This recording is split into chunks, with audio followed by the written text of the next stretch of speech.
Hello,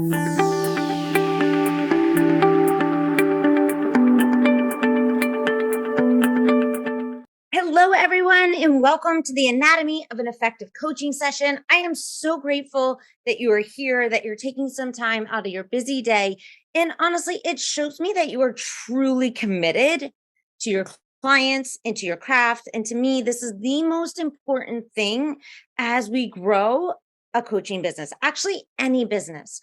Really, client delivery is what's going to create a thriving, sustainable business. And I wanted to say that right off the bat because it is truly what I believe from the bottom of my heart.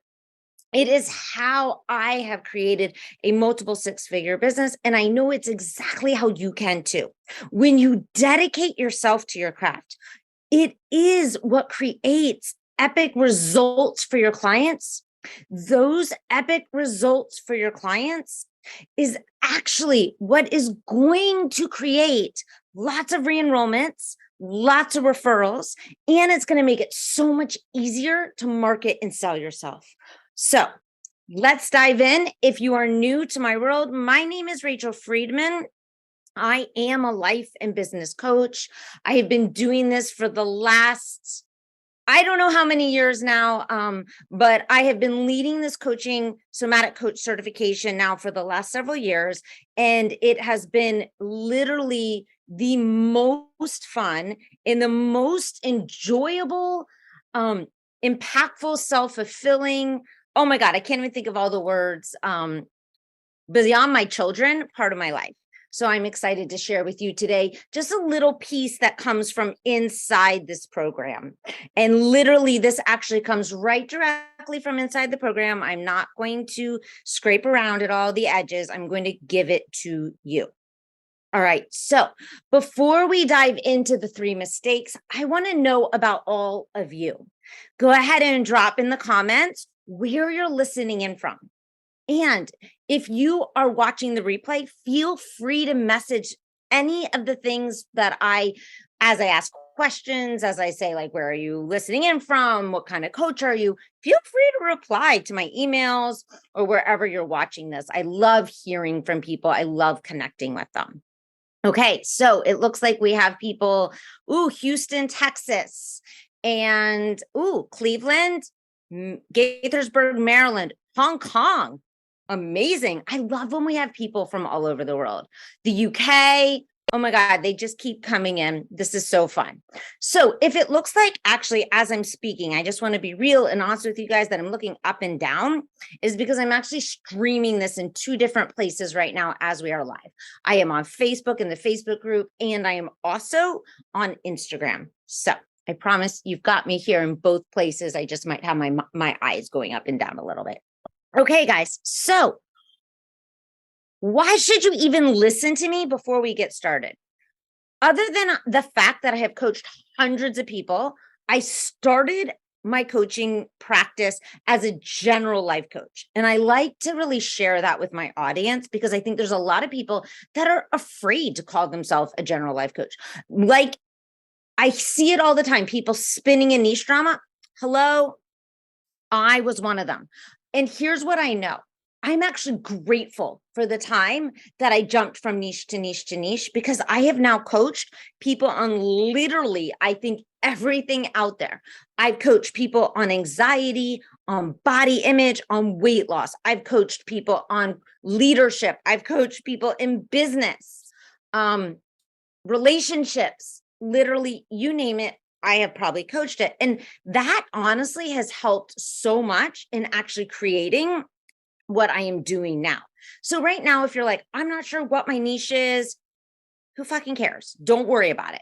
Just drop that for now. And let's just decide we're going to become an epic coach that can coach on whatever your clients bring to the session. And that's really what I hope you gain in this 3-day training. Okay. I want a little housekeeping really quickly. There is a bonus call on day 4. If you're watching this live, it is real-time coaching feedback. So you want to make sure to check your emails, get that Zoom link. It's not here in the Facebook group. It's not on Instagram. You've got to join us in the Zoom link. All right, guys. So let's just dive right into those 3 mistakes. I want to make sure that you guys avoid them. If you're making them right now, I'm going to give you some tips in order to stop doing it, right? To clean that junk up and so you can move forward. Because these mistakes, which in a lot of the coaching world seem like facts to some people, or they just don't even seem, they're not on their radar, honestly. And I want to make sure that I put them on your radar. So if you are a newer coach, you avoid them. If you are a more experienced coach, you are able to clean it up, like I mentioned. So the very first mistake that I keep seeing is coaches going into sessions with a script, okay? And what happens when you go in with a script is you are literally following question after question after question. And here's what happens is you ask your client a question and they answer. And often what I see is happening is you don't keep inquiring, learning, exploring, being a little bit like a scientist and being curious, and you stop and you just go to the next question. And in theory, guys, these scripts, they work magically, right? You would think, right? Maybe even if you've gone through a program already or a certification and you were given this script and it worked when you were coaching a peer. But here's what I know. When you're following a script, you're likely not getting to the root of what's really going on. You're going to stay in what I call surface level coaching. The problem with surface level coaching is you might get some immediate results with your clients, but they won't be sustainable. Here's what will show up. Your client will make a little bit of progress, maybe on your call, but then they'll come back the next week. Same exact problem. Clients will come to session and they'll start telling you it's not working on me. We don't want this to happen, guys. So following a script or following a specific coaching tactic where they tell you, look for this, then look for this, then look for this, then look for this, is actually going to slow down the progress of your client. And I want you to hear that because a lot of programs are giving people a script. A lot of the marketing out there is like, sign up for this and I'll give you my magical script to 6, 7 figures. And I just want to be real and honest. When you're following this script and you're not exploring and being willing to go deeper, you're also not trusting your coach's intuition. When you're not trusting your coaching's intuition, you're basically pledging an allegiance to this higher entity that you're believing knows more than you. Okay. And what happens is you're lacking the trust in yourself.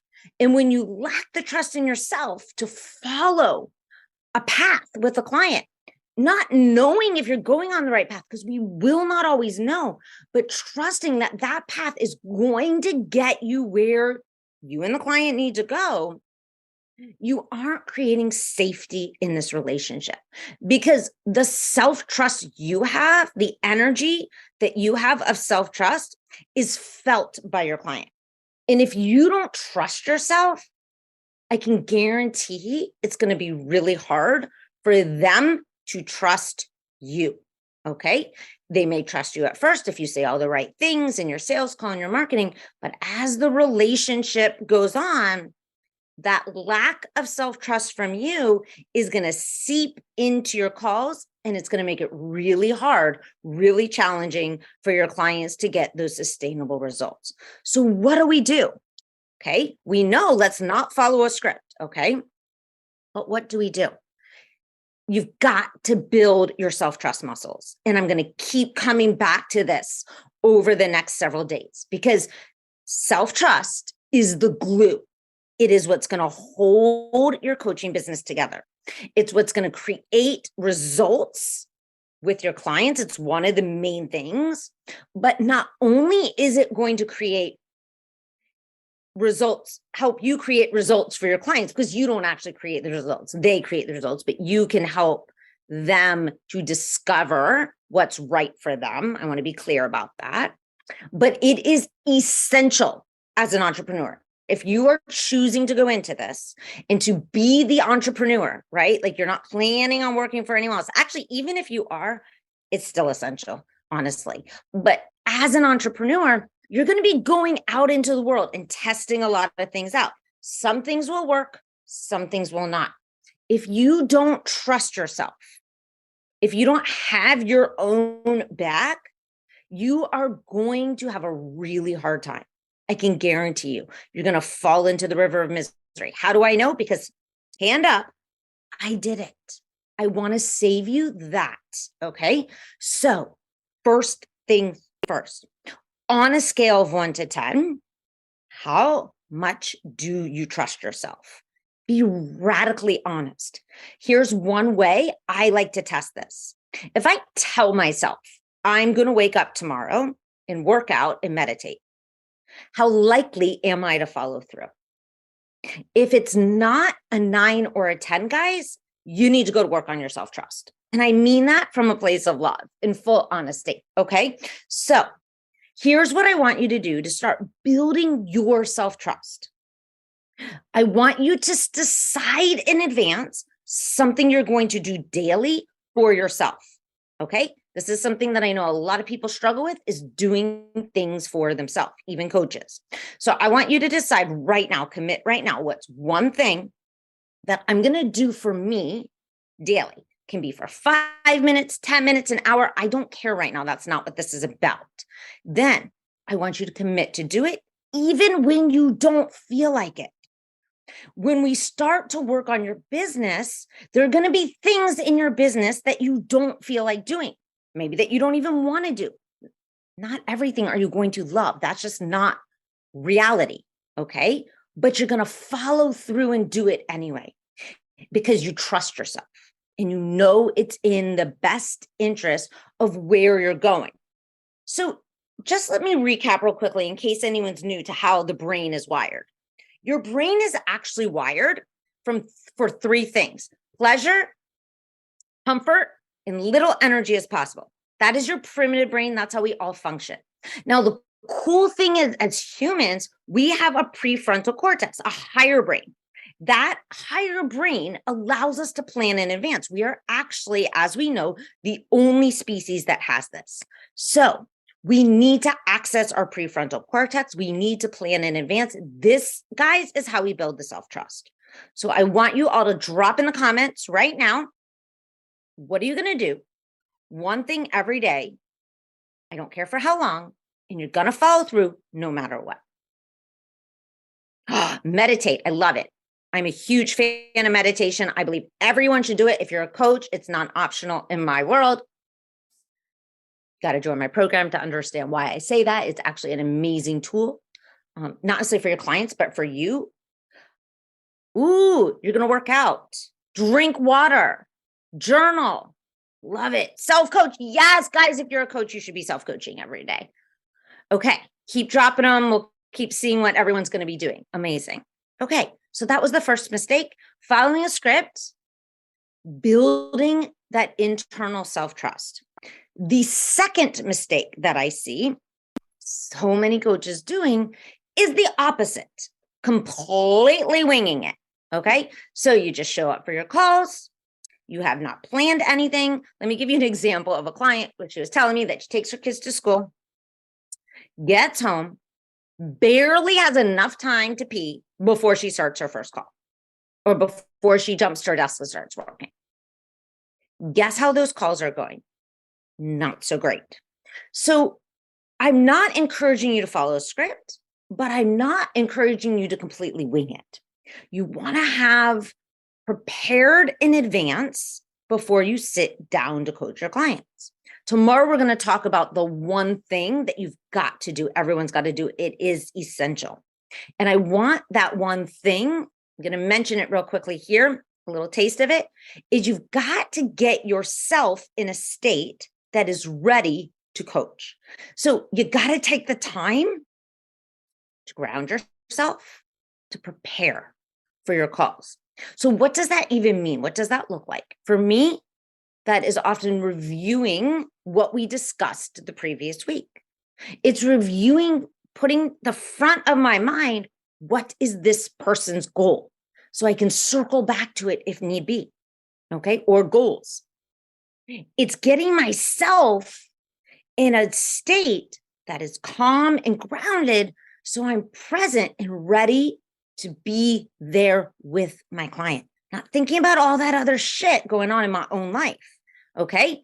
If you've got all that other stuff weighing because you haven't cleaned it out before you start, it's going to leak into your session, and their stuff and your stuff is going to get all jangled, mixed up. And that's going to make it way harder for you to clean coach. Okay. We want to show up neutral and super clean, guys. That's how our clients get results. That's how our coaching is effective, which is really important. Because remember, when your clients are getting results, not only does it feel good, not only is it great for them, but it's how you grow your business, guys. At least it's how I believe you take your business to the first 6 figures, because they re-enroll, because they want to keep working with you and they want to work on new things, right? They tell all their friends, all their family, all their peers. So if right now you are completely winging it, here are my 2 suggestions, just 2. 1, kind of goes back to the first one. Plan in advance your schedule so you have a minimum of 20 minutes before you sit down for your calls. Okay? So at least 20 minutes. Review your notes, get yourself in a state where you're ready to show up and serve this person. Okay? Number 2. So number 1 is you've got to set that time to plan. Number 2, get yourself in a state that is prepared to be of service. Okay. And we'll talk more about that tomorrow. So I'm going to leave that there. Okay. The third mistake that I often see is coaches go into their sessions with an agenda. So this might be a little confusing for some of you, right? I just said, don't have a script, don't wing it, and don't have an agenda. So what does that really mean? So going with an agenda means you're believing you know the answers and what is right for this client. I'm sorry. I don't care how many tools, how many techniques, how much experience you have. You don't know, guys.